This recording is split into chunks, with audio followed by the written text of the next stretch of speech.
आज हम लोग सॉल्व करेंगे टीजीटी 2022 का पेपर। इसका पहला क्वेश्चन है, which of the following pairs has the same dimension. हम लोगों को एक एक करके चेक करना पड़ेगा कौन सा पेयर है जो जिसकी डायमेंशन सेम है। इसके लिए सबसे पहले हम लोग देखेंगे टॉर्क और एनर्जी के बारे में। टॉर्क का फार्मूला होता है टाउ बराबर आर क्रॉस एफ, और एनर्जी का तो फार्मूला वर्क डन से भी निकल आएगा। वर्क डन और एनर्जी का डायमेंशन सेम ही रहता है। तो टॉर्क का फार्मूला होता है फोर्स इनटू डिस्प्लेसमेंट, इसको हम लोग tau equal to r cross F भी लिख देते हैं। तो हम यहाँ पे फोर्स और डिस्टेंस के दोनों के फार्मूले पुट करेंगे तो हम लोग को पता चलेगा कि ये जो टॉर्क का फार्मूला है वो M L2T-2 निकलेगा। और वर्क और एनर्जी का सेम रहता है तो वर्क बराबर फोर्स इंटू डिस्प्लेसमेंट। तो फोर्स इंटू डिस्प्लेसमेंट जब करेंगे तो M L2T-2। तो इनसे क्या है, पहले वाला जो ऑप्शन है वही हमारा ट्रू हो गया क्योंकि इन दोनों की ही डायमेंशन सेम है। अब देखते हैं अगला पेयर यानी कि ऑप्शन बी, प्रेशर और एनर्जी। प्रेशर का फार्मूला होता है फोर्स अपॉन एरिया। फोर्स की जगह इसका फार्मूला रखेंगे और एरिया की जगह एल स्क्वायर। तो ये निकलेगा M-1 M L-1T-2। और वैसे ही जब एनर्जी का देखेंगे तो एनर्जी का सेम ही आएगा। तो ये पता चल जाएगा ये वाला जो है वो डिफरेंट डायमेंशन है इस पेयर में, तो ये अपना ऑप्शन नहीं है। अब ऑप्शन सी चेक करेंगे। ऑप्शन सी में हमारे पास क्या है, मोमेंटम और फोर्स। तो मोमेंटम इक्वल टू mv और फोर्स तो MLT-2 है ही।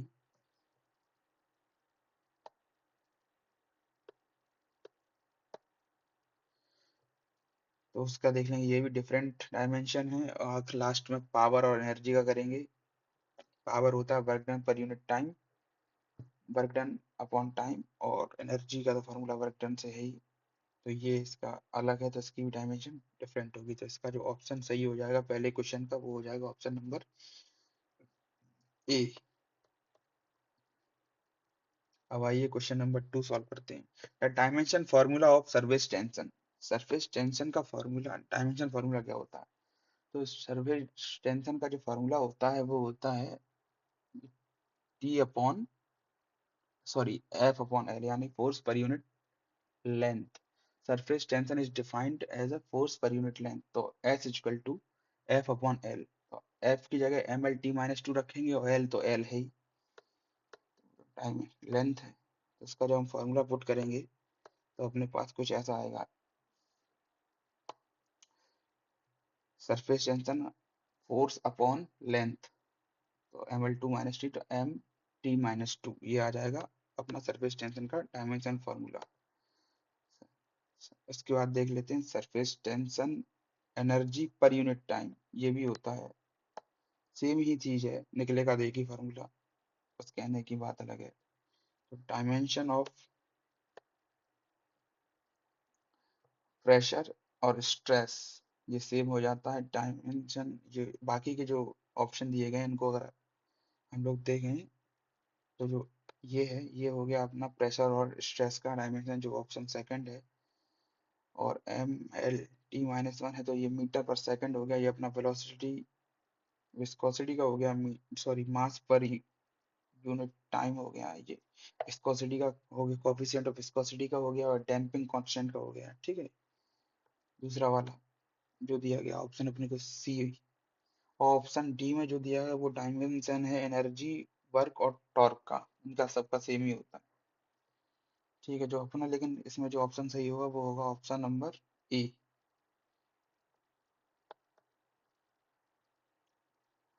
अब देखते हैं ये अपना क्या है इसमें, द फाइंड द नहीं the value of gravitation constant in CGS system. अच्छा, सीजीएस में दी गई है और अपने को इसमें एम के एस में निकालनी, तो सीधी सी बात है, जो सीजीएस से एम के एस में जो कन्वर्जन का प्रोसेस होता है वही अपने को इसमें करना है। तो ये फॉर्मूला है डायरेक्ट इसमें, ग्रेविटेशनल फोर्स का फॉर्मूला ये हो गया। इससे हम लोगों ने ग्रेविटेशन कांस्टेंट की वैल्यू निकाल ली है। वैल्यू से हम लोगों ने डायमेंशन फॉर्मूला भी इससे देख लिया एक बार क्या होता है। अब आते हैं कन्वर्जन, सीजीएस से चलेंगे एमजीएस में। सीजीएस में डाइन सेंटीमीटर स्क्वायर पर ग्राम स्क्वायर दिया गया है, इसको कन्वर्ट करेंगे। एक 1 डाइन इक्वल टू 10⁻⁻⁻⁵ न्यूटन होता है, और 1 सेंटीमीटर का तो ये तो है ही, और 1 ग्राम का ये भी है। अब इसको जब हम लोग यहाँ पे फीड कर देंगे डेटा, तो हमारा कुछ ऐसा निकल के आएगा, जो कि हमारा ऑप्शन मैच करता है ऑप्शन नंबर ए के साथ। पिछले वाले में हमारा ऑप्शन नंबर ए ही सही था, और उसके पहले जो आंसर था वो भी, इसमें भी ए ही सही था। वाह, तीनों में ए ही है। अब देख लेते हैं अपना ये question number 4th। Assertion reason problem है, इसमें है the physical quantities volume and area can not be added together. सीधी सी बात है, होमोजेनिटी की प्रिंसिपल है कि सेम डायमेंशन होगी अगर यूनिट की, तो वही आपस में सब्सट्रैक्ट एडिशन कर सकते हैं। और एक और चीज बताती है होमोजेनिटी, जो कोई भी इक्वेशन है, अगर वो डायमेंशनली करेक्ट है तभी वो करेक्ट होगी। लाइक जैसे इक्वेशन में दो पोर्शन होते हैं, या तो एलएचएस और आरएचएस। एलएचएस और आरएचएस की डायमेंशनल फॉर्मूला है वो सेम होना चाहिए, इक्वल रहना चाहिए, तभी वो सही इक्वेशन मानी जाती है फिजिक्स के टर्म में। अब इसको देख लेते हैं। इसमें जो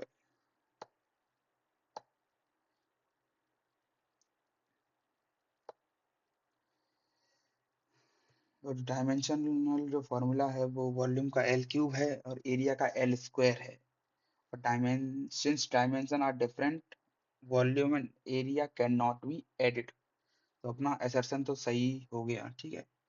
अब रीजन देख लेते हैं कि या ये सही एक्सप्लेन कर रहा है। ये मेरे हिसाब से तो कर रहा है, क्योंकि प्रिंसिपल ऑफ होमोजेनिटी है वो यही कहती है, जो अपना रीजन लिखा हुआ है।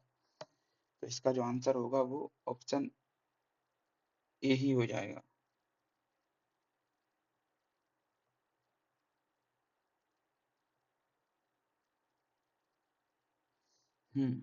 ऑप्शन ए करेक्ट है, दोनों सही है। असर्शन और रीजन भी सही है और एक्सप्लेनेशन भी कर रहा है।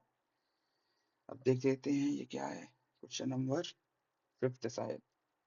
If a physical quantity depends on mass m, velocity v and radius r, as q is equal to m raised to power a, b raised to power b and c raised to power c, r raised to power c, sorry. The dimension of q are those of angular momentum, then find the abc. Okay, वो तो powers in space are equal, power are equal वाला system है, वो अपन कर लेंगे इसको। इसके लिए सबसे पहले हमको एंगुलर मोमेंटम का जो बेसिक फॉर्मूला आना चाहिए, वो होता है mvr। इससे हम लोग डायमेंशन फार्मूला निकालेंगे इसका, वो हो जाएगा M L square T minus 1। अब हम ये सारा डेटा इसमें फीड कर देंगे, जो ऊपर इक्वेशन है।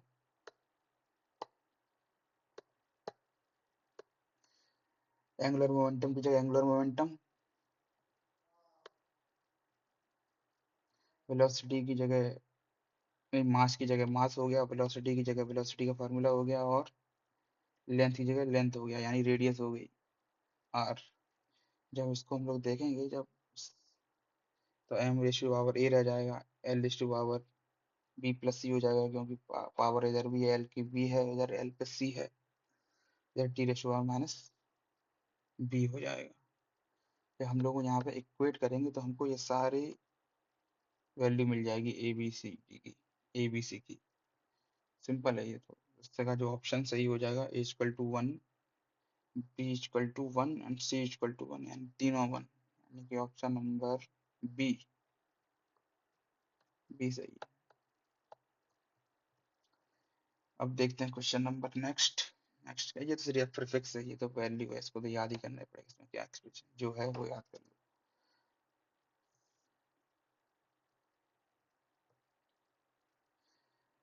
A body of mass m is placed on a weighing machine inside a lift. The lift suddenly start falling freely under the gravity. What will be the reading of the weighing machine during the fall? Zero होनी चाहिए ना, जब under gravity गिर रहा है तो सीधा formula होता है इसका F equal to M g, g minus, अगर दोनों अपोजिट डायरेक्शन में ग्रेविटी और मोशन, तो माइनस हो जाता है, सेम डायरेक्शन में तो माइनस होगा, अपोजिट में तो पॉजिटिव, सेम है तो माइनस आएगा, जी माइनस ए। और यहाँ पर ए इक्वल टू जी है तो ऑलमोस्ट जीरो हो ही जाएगा ये एफ। ठीक है, अब इसको देख लेते हैं सही से क्या लिखना है, उसका जीरो ही हो जाएगा। रीडिंग जो वेइंग मशीन की है वो नॉर्मल रिएक्शन के बराबर होती है, और ये अपना एक फॉर्मूला है। जब हमारे डाउनवर्ड होगा तो माइनस आता है और अपवर्ड है तो पॉजिटिव आता है।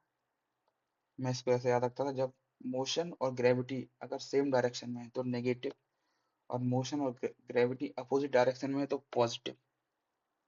अभी क्या है, ये सेम डायरेक्शन में है तो नेगेटिव आएगा। नेगेटिव से जब हम ए की रखे, ए इक्वल टू जी रखेंगे, जब एक्सटेंशन हो जाएगा अपना तो हमारा ये जीरो आ जाएगा।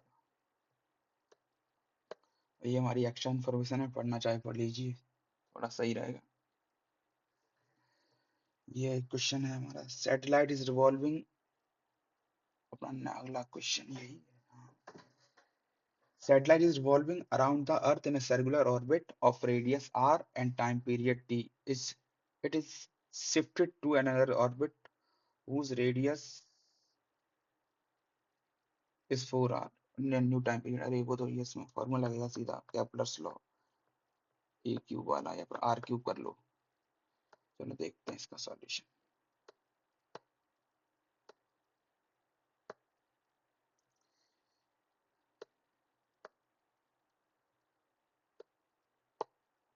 एक टाइम पीरियड दिया है और रेडियस में रिलेशन दिया है, तो यहाँ से हम लोग डिस्टेंस रिलेशन निकाल के पुट करके कैंसिल आउट करके यहाँ से अंडर रूट लेके 8t आ जाएगा, जो कि ऑप्शन है हमारा ऑप्शन बी। ओके, अब नेक्स्ट क्वेश्चन क्या है, ये थोड़ा अच्छा क्वेश्चन है।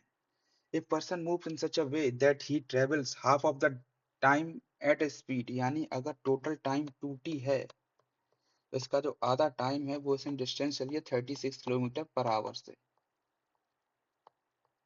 ठीक है, और जो रिमेनिंग टाइम है यानी इसका जो टी बचा है अभी, इसमें जो है फिर उसने हाफ डिस्टेंस है, यानी इस टी में अगर हम लोग 2x कंसीडर करें, जिसमें तो जो x है वो इसने 20 किलोमीटर पर आवर्स के हिसाब से चला है, और जो दूसरा एक्स है वो इसने 30 किलोमीटर पर आवर के हिसाब से चला है। चलो इसको सॉल्व करते हैं, सॉल्यूशन देखते हैं, सॉल्व करते हैं। सॉल्व तो पहले ही कर रखा है मैंने, रफ आइडिया यही है, इसी के हिसाब से सॉल्व होगा ये। तो ये अपने को जो टोटल टाइम है वो 2t ले लिया है, टू उसके जो फर्स्ट हाफ है वो T distance 36 kilometre per hour के हिसाब से चलेंगे, तो सीधा फॉर्मूला है डिस्टेंस बराबर स्पीड इनटू टाइम, वो लगाया हमने 36t मिला हमको। उसके बाद जो रिमेनिंग टाइम है यानी टी में जो हमने डिस्टेंस चला है वो आधा एक स्पीड से चला है, आधा दूसरी स्पीड से चला है। आधा चला है हम लोगों ने, आधा चला है 20 किलोमीटर के अकॉर्डिंग, आधा चला है 30 किलोमीटर के अकॉर्डिंग। ठीक है, तो हमारा जो टोटल डिस्टेंस हमने कर लिया है वो कर लिया है 2x। अब टोटल डिस्टेंस जब हमारा 2x है तो जो x चलेगा, जो x के लिए हमारा टाइम लगेगा वो लगेगा टाइम बराबर डिस्टेंस अपॉन स्पीड।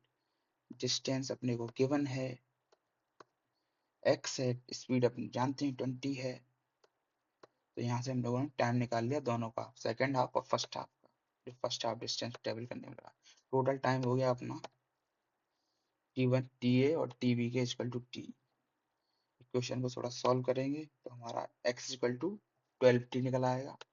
और हम लोग जानते हैं ऊपर से यहाँ से जो हम लोगों ने s2 निकाला था, जो वो निकला था 36t किलोमीटर।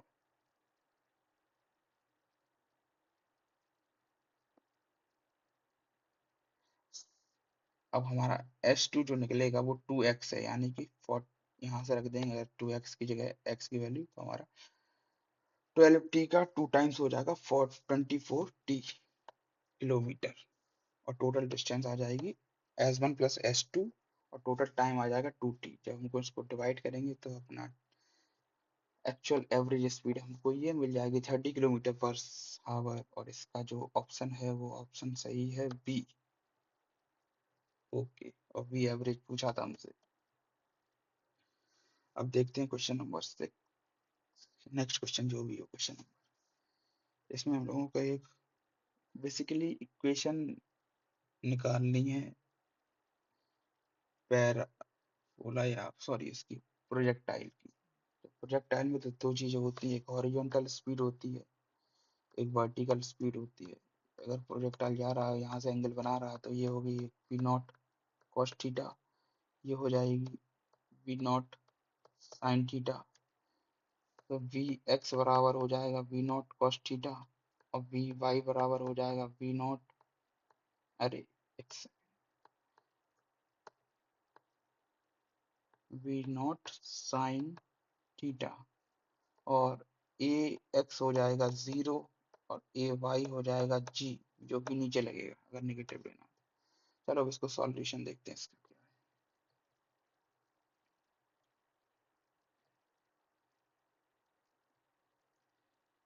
इसका solution, in this is a trajectory equation of projectile of motion for projectile motion। यहाँ से हम लोगों ने जो दे रखा,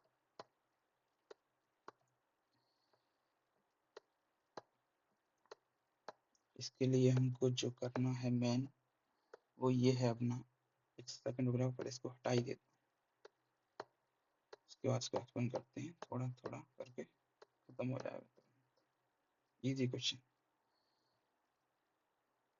और इसमें क्या है, दो एक अपने पास वेलोसिटी होती है, हॉरिजॉन्टल एक वर्टिकल। वर्टिकल में साइन थीटा आएगा, हॉरिजॉन्टल में कॉस थीटा आएगा। हॉरिजॉन्टल डायरेक्शन में कोई एक्सेशन काम नहीं करेगा, वर्टिकल डायरेक्शन में हमारा ग्रेविटी काम करेगी, ठीक है।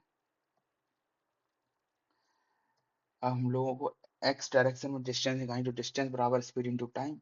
स्पीड कितनी है, v not cos theta into t, time है, और टी की वैल्यू निकल आएगी x upon we naught. Similarly y के डायरेक्शन में हमारे में, और इसमें जो जी का पोर्शन इसलिए नहीं आया क्योंकि हमारा एक्सेशन यहाँ पे 0 था। लिख तो अपन सकते थे इसको ऐसे कि x equal to v naught t minus half a x t square, लेकिन ए एक्स 0 ही है तो कोई फायदा नहीं इसको लिखने का, ठीक है। चलो अब वी वाई बराबर v naught t minus half g t square. यहाँ पे जब हम लोग वर्टिकल वेलोसिटी की वैल्यू पुट करेंगे साइन थीटा तो हमारा ये आ जाएगा। इसके बाद जो है हम लोग ऊपर वाली इक्वेशन से, यानी कि इक्वेशन नंबर अगर इसको 1 डाल दें हम, और फ्रॉम इक्वेशन 1 से अगर हम लोग ये डेटा पुट करें यहाँ पे,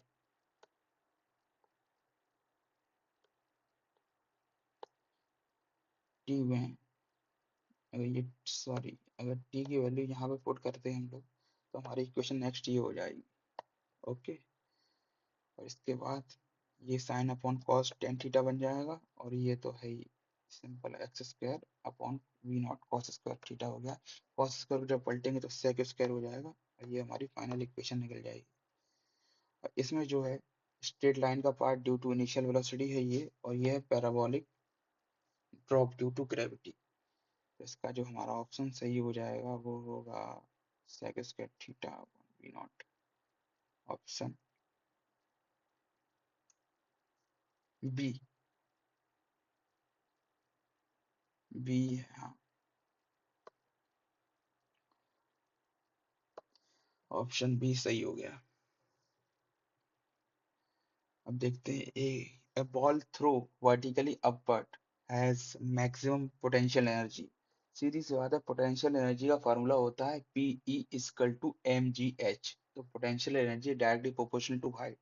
तो यहाँ पे हाइट मैक्सिमम होगी, वहां पे पोटेंशियल एनर्जी और मैक्सिमम होगी। तो उन्होंने बोला कि पोटेंशियल एनर्जी कहाँ मैक्सिमम है, तो सीधा है पोटेंशियल एनर्जी जो मैक्सिमम होगी वो हाईएस्ट पॉइंट पे होगी।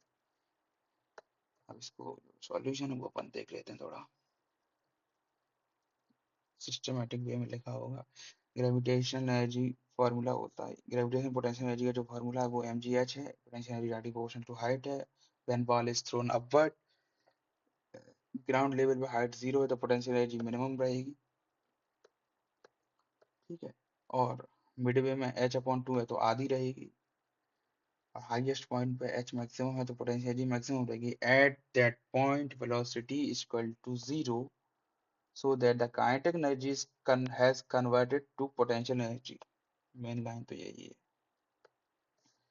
इजी है वैसे, कुछ रॉकेट साइंस नहीं लग रहा मुझे, सिंपल सिंपल क्वेश्चन। ठीक है, नेक्स्ट क्वेश्चन देखते हैं। A particle is projected from the ground with a speed u at an angle theta with the horizontal under uniform gravity. If the horizontal range of projectile is equal to the 4 times of the max of its maximum height, एक तो range का formula लो, इस 4 times maximum height का formula लो और रख के आखिरी में थीटा की वैल्यू निकाल लो। आओ देखते हैं। रेंज का फॉर्मूला होता है u square sine 2 theta upon g. Maximum height का फॉर्मूला होता है u square sine square theta upon 2g। और टाइम ऑफ फ्लाइट होती है जो पूरा ड्यूरेशन लगता है यहाँ से यहाँ तक, जैसे एक पॉइंट से स्टार्ट हुआ यहाँ पे गिरा है प्रोजेक्टाइल, ये टाइम ऑफ फ्लाइट है पूरा इसका। और ये रहा अपना हॉरिजॉन्टल, तो इस प्रोजेक्टाइल का जो टाइम लगा है वो टाइम ऑफ फ्लाइट हो गया, जो मैक्सिमम हाइट है वो h हो गई, जो रेंज है वो ये हो गई। ठीक है, सब नॉर्मल सी चीजें। चलो देखते हैं क्या क्या है। सीधा फार्मूला लगेगा ये तो, रेंज और हाइट में रिलेशन दिया है, दोनों की डेटा पुट कर दो, अपने को साइन थीटा की सॉरी थीटा की वैल्यू 45 मिल जाएगी टेन थीटा के अकॉर्डिंग। तो इसमें जो ऑप्शन सही हो गया हमारा वो हो गया बी। पिछले वाले में क्या था, ऑप्शन सी, इससे पहले ऑप्शन बी, इससे पहले ऑप्शन बी, इसमें भी बी था, सही है। इसमें जीरो था, इसमें डी था। इसमें कौन सा है, इसमें ए होगा, सही है। चलो देखते हैं लास्ट क्वेश्चन ये और कर लेते हैं एक। The angle between two vectors a and b is 60 if the resultant of these vectors r makes an angle 30 degree with the a। अगर कोई दो वेक्टर हैं, जैसे कि एक वेक्टर ये रहा, एक वेक्टर ये रहा और रिजल्टेंट वेक्टर ये रहा, और ये इसको ए लेके चलेंगे तो इसके साथ ये थीटा डिग्री का एंगल बनाएगा, सॉरी 60 डिग्री का एंगल बनाएगा विद ए। ये है आर। अब इसको सॉल्व करते हैं। इसका सीधा एक फार्मूला होता है, the formula for the angle alpha that resultant vector makes with vector a is given by tan alpha is equal to b sin theta upon a plus b। यहाँ पे जो अल्फा है वो तो एंगल निकालना है, और बाकी जो एंगल गिवन है वो थीटा है। सॉरी, इसमें जो अल्फा है वो जो मेन एंगल है जो दिया जाता है, the angle alpha that resultant vector makes, यानी कि ये जो रिजल्टेंट वेक्टर बना रहा है ए के साथ, ये हो गया अपना अल्फा, और ये है अपना थीटा जो बी के साथ है। इसको जब हम पुट कर देंगे इसमें तो हमको सिंपल रिलेशन मिल जाएगा ए इक्वल टू बी वाला, जो कि हमारा ऑप्शन है ए सही। ओके,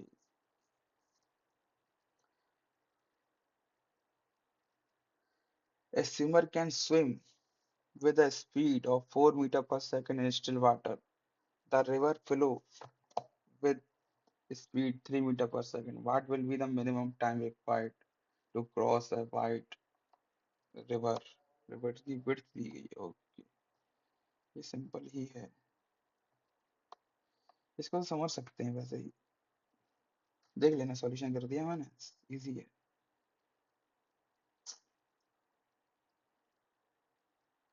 अब इसके लिए कौन सा है, ये भी हमारा थोड़ा इजी क्वेश्चन है।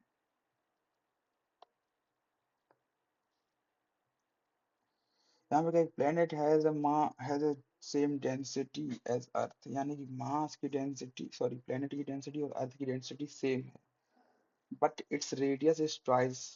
ठीक है, रेडियस दुगनी है अर्थ से। Okay, if the escape velocity of an object from earth is v e, and find the escape velocity of the same object from the above mentioned planet. Okay.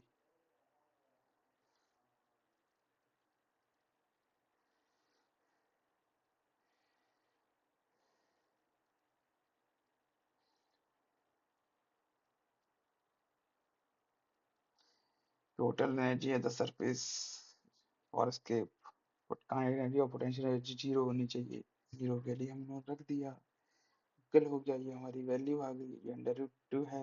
अब देखते हैं हम लोग escape velocity की जो dependency है वो मास पे और रेडियस पे. यहाँ पर दो ही डेटा दिया गया है. एक तो रेडियस दे दी गई है, ट्वाइस है, ठीक है, और डेंसिटी दी गई है, सेम है.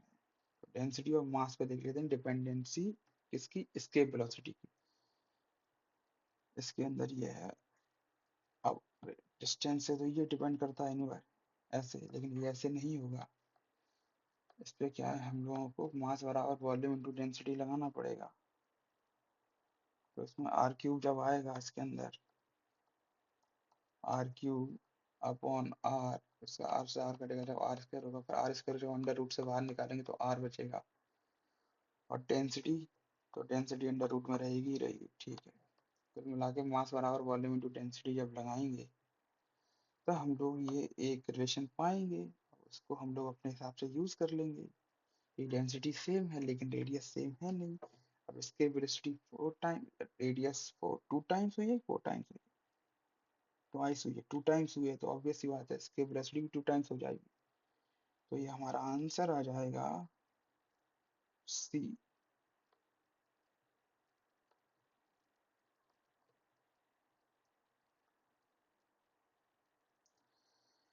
आज के लिए इतना ही. अब अगला क्वेश्चन बाद में करेंगे. Bye bye.